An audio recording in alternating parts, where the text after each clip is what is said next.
Hello, Swamiji. Are we really free from our choice?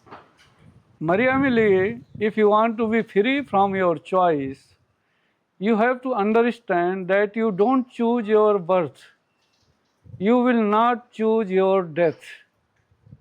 You have got this life. And if you are choosing good things in your life, like you want to do meditation, you want to love everybody and everything, you want to make the Mother Earth more clean, more green.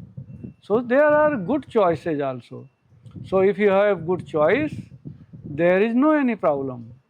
But when you have the bad choice, you need to check, is your need or is your greed?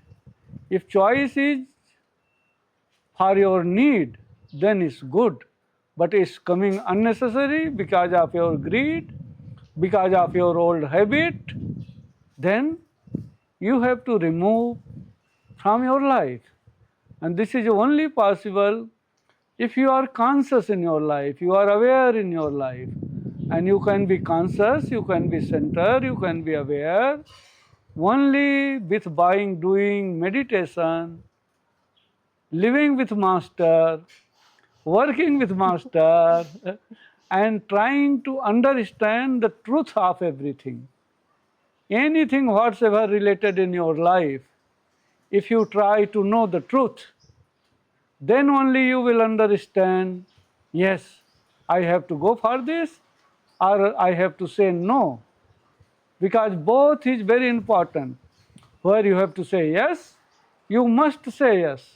But where you would need to say no, you always have to be ready to say no. Then only you can have the good life. Neither there are always people will come and give you some idea. If you listen people and if you want to live with idea with people, you can't live the life. You need to choose. It's your life. All decision need to be yours. Then only it will be your life. But before taking decision, you must check really if it's good decision or not. And this only possible when you are in your heart, not in your mind. Because mind always take you left and right, Advaita goes. Only heart, doesn't matter heart is in left, but heart always is right. It will give you right result.